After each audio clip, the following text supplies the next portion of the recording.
Buenos días a todos, estimados estudiantes. Es un verdadero placer tenerlos aquí en esta primera sesión que marca el inicio de nuestro viaje académico en la asignatura de bioestadística. Sean bienvenidos a este espacio donde vamos a desafiar muchas de sus preconcepciones, porque sé perfectamente lo que la mayoría de ustedes está pensando en este preciso momento, mientras se acomodan en sus asientos y sacan sus cuadernos. Sé que muchos eligieron la carrera de Tecnología Superior Universitaria en Emergencias Médicas porque querían estar en la calle, querían sentir la adrenalina de la ambulancia, querían salvar vidas con sus manos, detener hemorragias y reanimar corazones, y probablemente pensaron que, al elegir una rama de las ciencias de la salud, se estaban librando para siempre de los números, de las matemáticas y de las fórmulas que tanto dolor de cabeza les dieron en el colegio. Pero hoy estoy aquí para decirles con todo el respeto y la firmeza del caso que si piensan así, están equivocados, porque la medicina de emergencias moderna, la que realmente salva vidas a gran escala, no se basa en la intuición ni en la suerte, se basa en la evidencia, y la evidencia se construye, se analiza y se valida a través de la bioestadística. Hoy iniciamos la unidad 1 con el contenido 1, titulado Fundamentos de Bioestadística y Recolección de Datos en Emergencias, y quiero que entiendan que esta materia no es un obstáculo para su graduación, sino que es la columna vertebral invisible que sostiene cada protocolo que ustedes van a aplicar en la ambulancia. Piensen por un momento en la última vez que vieron una noticia sobre un accidente de tránsito en la vía Aloac Santo Domingo o en la Simón Bolívar aquí en Quito. Ustedes ven la noticia, ven los heridos, ven las ambulancias llegar, pero detrás de esa respuesta operativa existe un cerebro logístico que decidió cuántas ambulancias comprar este año, dónde ubicar las bases operativas para que el tiempo de respuesta sea menor a 10 minutos y qué medicamentos deben ir obligatoriamente en el botiquín. Y esas decisiones no las tomó un político al azar. Las tomó un equipo técnico basándose en bioestadística, analizando la frecuencia de los eventos, la morbilidad y la mortalidad. Por lo tanto, la bioestadística es la gramática de la ciencia clínica, y en un entorno caracterizado por la incertidumbre, como es la atención prehospitalaria en Ecuador, la capacidad para recolectar y entender datos es una competencia de supervivencia. Vamos a empezar definiendo qué es esto de la bioestadística en nuestro contexto. No quiero que se aprendan una definición de diccionario, quiero que lo entiendan conceptualmente. La estadística es la ciencia que nos permite lidiar con la variabilidad y la incertidumbre. En medicina 2 más 2. No siempre son 4. Ustedes pueden administrar la misma dosis de adrenalina a dos pacientes en paro cardíaco, con las mismas características, y uno puede salir del paro y el otro no. ¿Por qué sucede esto? Porque la biología es variable y la bioestadística nos da las herramientas para entender esa variabilidad, para encontrar patrones en el caos y para predecir con cierto grado de confianza qué es lo que va a funcionar mejor para la mayoría de nuestros pacientes. Entonces, cuando ustedes llenan un formulario de atención prehospitalaria, el famoso formulario 002 del Ministerio de Salud Pública, no están simplemente cumpliendo un trámite burocrático aburrido para que no les regañen en la central, están generando el dato primario, la materia prima indispensable para que el sistema de salud entienda qué le está pasando a la población ecuatoriana. Ahora bien, para poder trabajar con esta materia prima, necesitamos entender los tipos de datos que vamos a manejar. Esto es fundamental y quiero que presten mucha atención, porque es el error más común que veo en los trabajos de titulación y en los informes técnicos en el mundo de la estadística. Todo lo que medimos se llama variable, y las variables se dividen en dos grandes familias, que son las cualitativas y las cuantitativas, y necesito que dominen esto como dominan el protocolo de RCPPU. Empecemos con las variables cualitativas. Como su nombre lo indica, expresan una cualidad, una característica o un atributo que no se puede medir con números en el sentido matemático estricto. Dentro de estas tenemos dos tipos, las nominales y las ordinales, y les voy a dar ejemplos que ustedes viven a diario. Una variable cualitativa nominal es aquella que solo nombra, que etiqueta sin ningún orden jerárquico, por ejemplo, el sexo del paciente, masculino o femenino. No hay un orden. El masculino no es más que el femenino, ni viceversa. Simplemente son categorías distintas. Otro ejemplo es el tipo de seguro que tiene el paciente, si es IES, ISSFA, IS-SPOL o MSP. Son etiquetas, nombres. Imaginen que llegan a una escena de un accidente de tránsito múltiple y tienen que clasificar el mecanismo del trauma, colisión frontal, colisión lateral, volcamiento o atropello. Esas son variables nominales, sirven para clasificar y contar, pero no podemos hacer operaciones matemáticas con ellas, no podemos sacar un promedio de volcamientos y atropellos, eso no tendría sentido. Por otro lado, tenemos las variables cualitativas ordinales, y aquí es donde la cosa se pone interesante para nosotros en emergencias. Estas variables también describen cualidades, pero existe un orden lógico, una jerarquía implícita entre ellas. El ejemplo clásico que ustedes van a usar en cada guardia es la escala de coma de Glasgow. Aunque el resultado final es un número, digamos 13/15, los componentes son ordinales.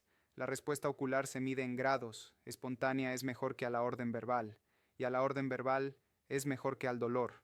Hay un orden de severidad. Otro ejemplo vital es el triaje en un incidente con múltiples víctimas. Ustedes usan colores, rojo, amarillo, verde y negro. El rojo es más urgente que el amarillo y el amarillo más que el verde.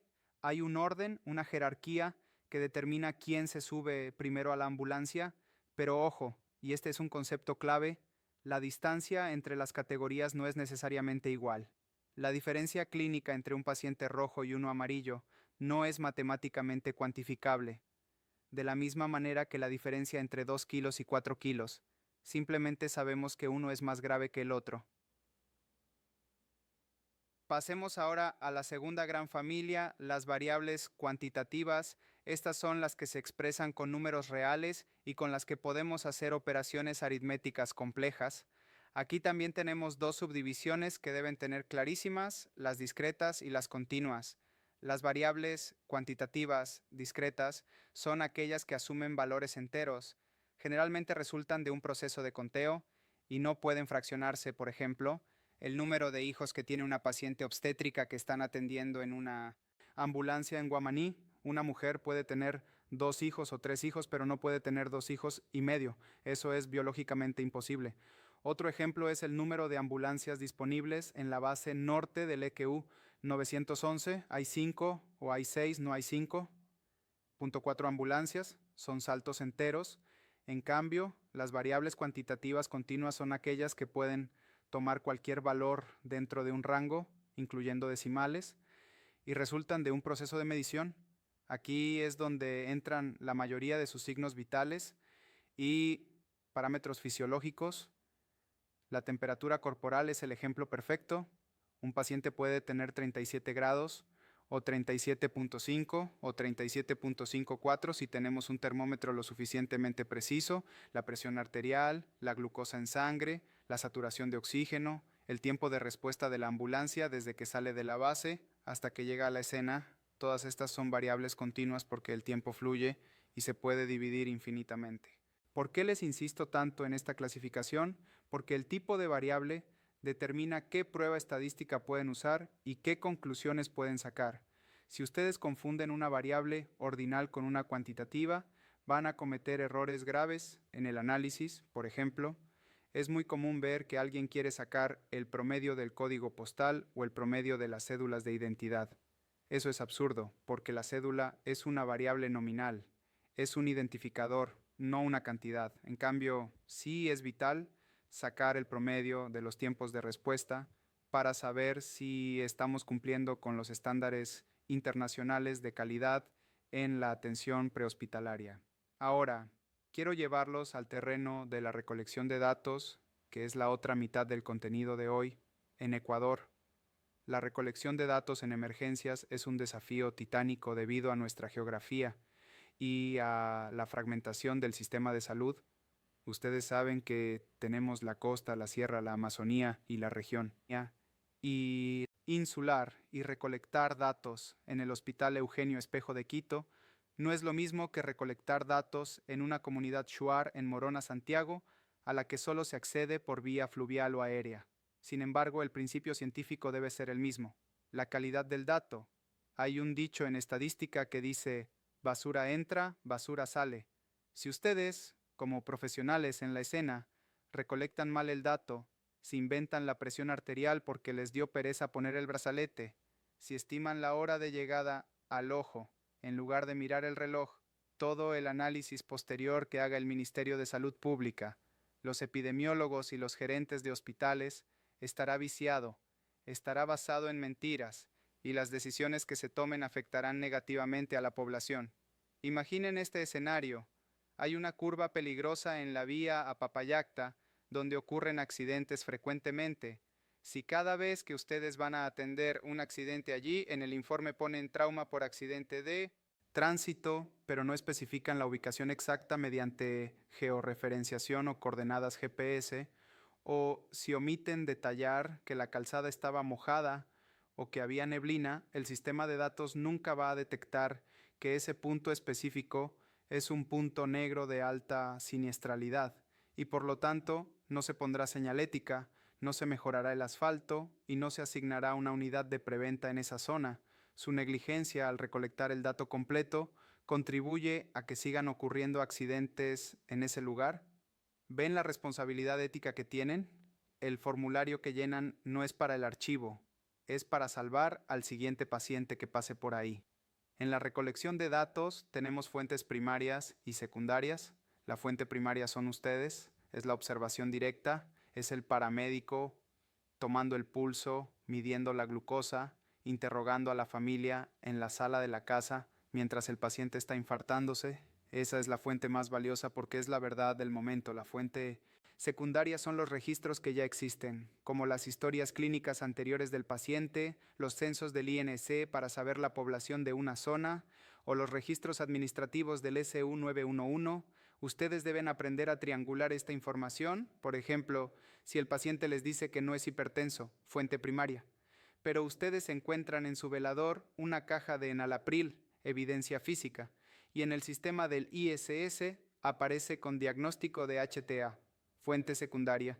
Su pensamiento crítico estadístico debe activarse para determinar la realidad del caso. Uno de los problemas más grandes que enfrentamos en la recolección de datos en Ecuador es el sesgo, y quiero hablarles del sesgo de preferencia de dígitos.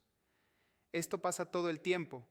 Cuando toman la presión arterial manual, muchos de ustedes tienden a redondear los valores a 0 o a 5. Escriben 120 sobre 80, 130 sobre 90, 110 sobre 70. Estadísticamente es imposible que todos los pacientes tengan presiones terminadas en 0. Eso nos indica que no están midiendo con precisión, que están redondeando, y ese redondeo puede ocultar cambios sutiles en la condición del paciente. Una presión que baja de 120 a 110 puede no parecer mucho, pero si baja de 118 a 108 ya nos muestra una tendencia. La precisión en el dato es vital. Otro sesgo común es el sesgo de confirmación. Si el despacho dice posible paciente ebrio, ustedes llegan predispuestos a encontrar un borracho y cualquier alteración del comportamiento la registran como intoxicación alcohólica, ignorando quizás que el paciente es diabético y tiene hipoglucemia o que tuvo un trauma craneal y está combativo por hipoxia. El dato debe ser objetivo, no subjetivo.